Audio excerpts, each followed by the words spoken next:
Hi everyone, I'm super happy to be here today. My name is Amber. I work as Office of Undergraduate Research Coordinator in the office and help with a bunch of honor stuff as well.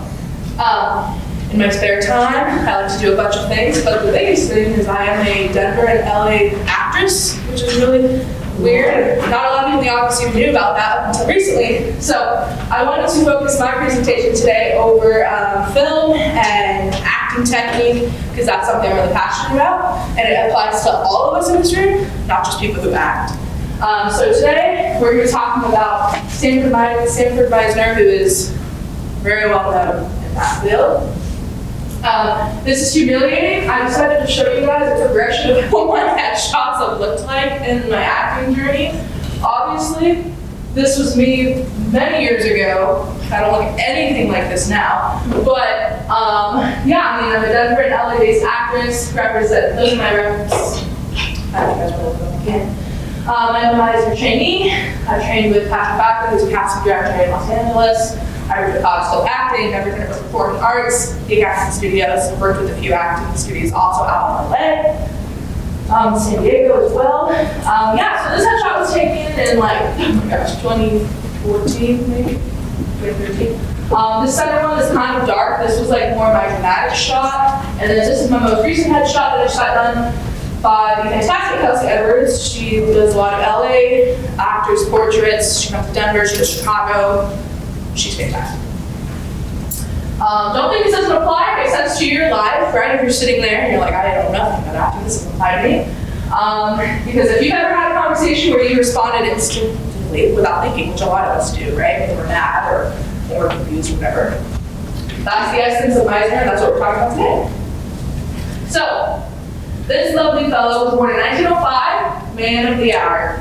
Okay, American actor and teacher. He was one of the most influential acting teachers of the 20th century.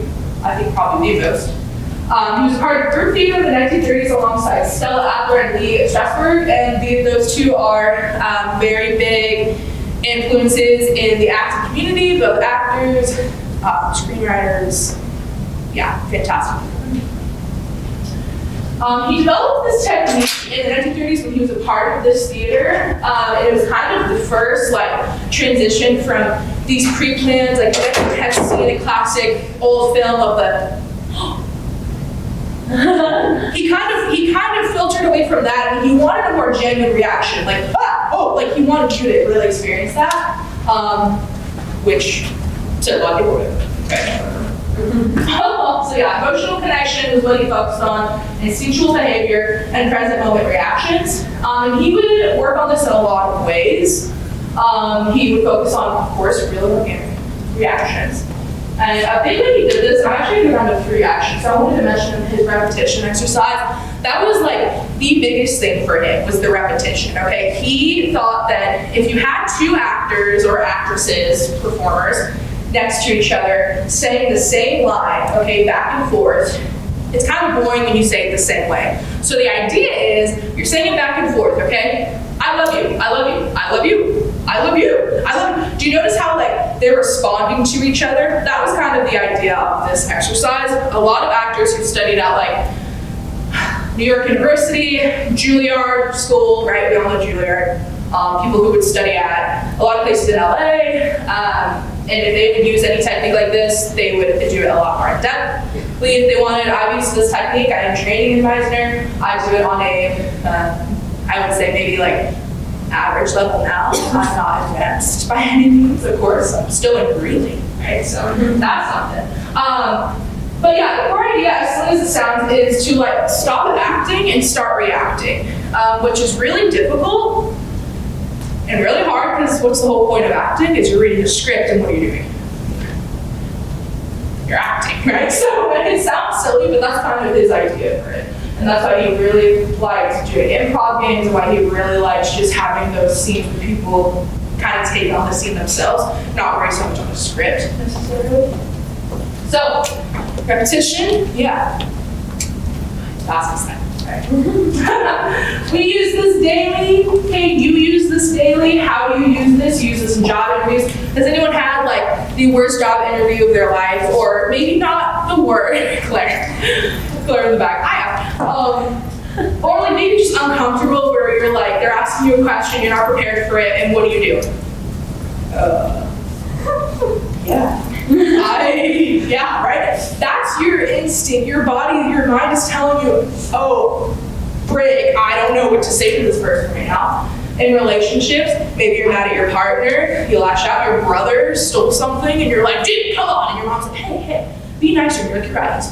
Like 3 years old, he doesn't know better. Like public speaking too, like even what I'm doing to you guys, right? Like interacting with you guys, if somebody started screaming in the back or something, I'd probably be like, what is going on, right? So we all experience this, we all do this. Your tone changes based on emotion, like I mentioned. You could be having like the most simple conversation with someone, they start to get kind of hostile, what are you gonna do? And some people are like, Amber, I'm very emotional around. Okay, I'd be able to contain myself. Good for you. Okay, but some people, all right, might lash out and be like, oh, hey, that was rude, right? That's the idea. We all use it. So why it works for actors in particular, and actresses, when you're filming or when you're on a set, okay, a lot of overthinking occurs. I've been on a lot of sets in my life, and there's a lot of character choices that you overthink. There's a lot of lines that you overthink. It kind of prevents that from happening. Even if you have a script and you're trained in Meisner, you're kind of able to implement those ideas while reading your script.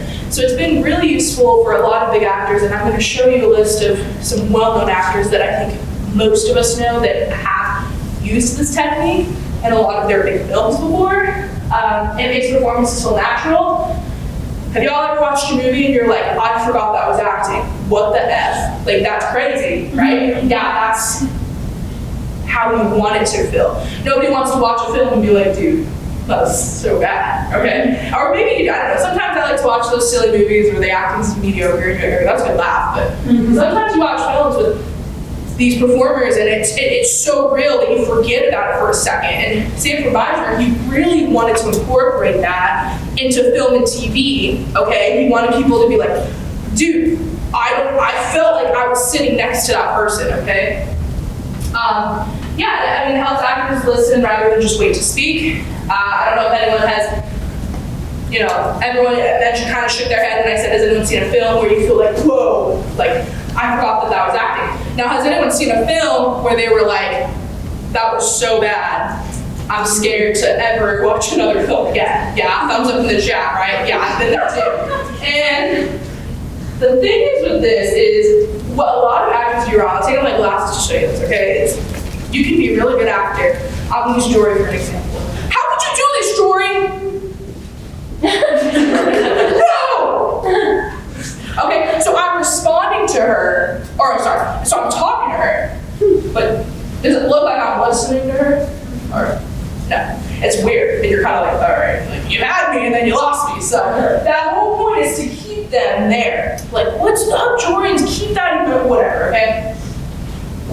Here's some fantastic actors, controversial or not, throw it out the window. These are actors who maybe have had great performances, whatever, okay? I love Timothy Chalamet. I said I was gonna bring him up in this presentation. He is one of the best of our time, and I stand by that. Everyone watch Beautiful Boy. It's a perfect example of the Sanford Meisner technique. Beautiful Boy. And he did another one. But yeah, look, yeah, he's great. Yeah, we have Baldwin, Diane Keaton, of course, Sandra Bullock. Has anyone seen the movie The Blind Side? Yeah, here, Meisner technique. Here. Yeah, so Chadwick Boseman, also, I love to mention him. We talk about him a lot in my acting trainings because he's obviously fantastic. He was fantastic. And he left such a big mark on film and superhero films, which is kind of hard to do. A lot of people place Marvel and DC and superhero films in this like goofy kind of category sometimes. They're like, oh, it's like this kind of, you know, but he really stepped into this role, and I think Robert Downey Jr. did it too, and he implemented these strategies that Sanford Meisner and others have talked about, and he created a character that when you watched it, you were like, at least I think so, as a trainee, and I love Chadwick for that. All right, so since I'm training in Meisner, I was tons of local gigs, 5 national gigs, and 1 major film that I began filming in August. So I'll be LA bound, which is exciting. These are some of the few things that I've booked in LA and in Denver. I've blurred out names and name of titles for obvious reasons, right? The film that I began filming will be released in theaters in 2028. So I'm very excited about that. I get to release some people. I'm very nervous. I'm like shaking in my boots. I will be locating to Studio City if anyone's been out there. Yeah, I'm really scared. I'm very excited too.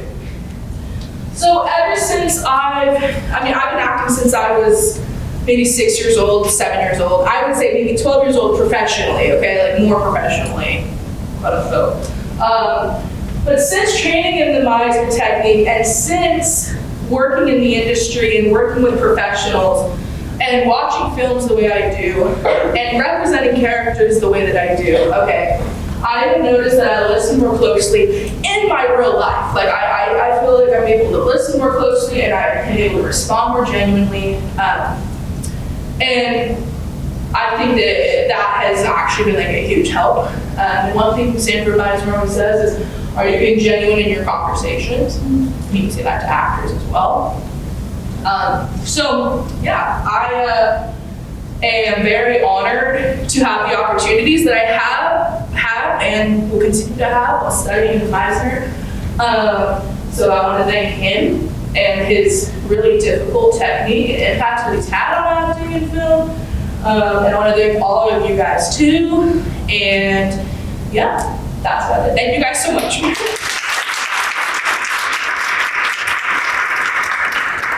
When can we catch you on the big screen? Yeah, so the release date of the film I am in a supporting role, which is huge. I'm so excited. And it releases in 2028 in theaters, right? It's gonna be submitted to festivals.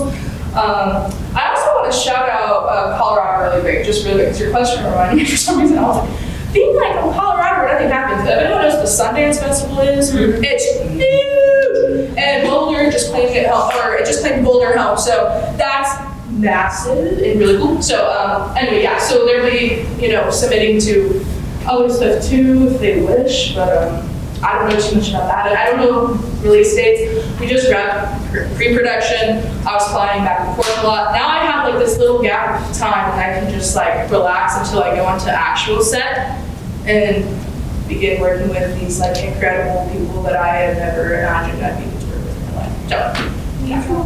Excited? Excited for you. Thank you. Yeah. Do you have questions? Or you have questions or time? Maybe we have time for one question, but after that, we have to. No worries. No, that's chill. We chilling, guys. Rock on. Have a great day.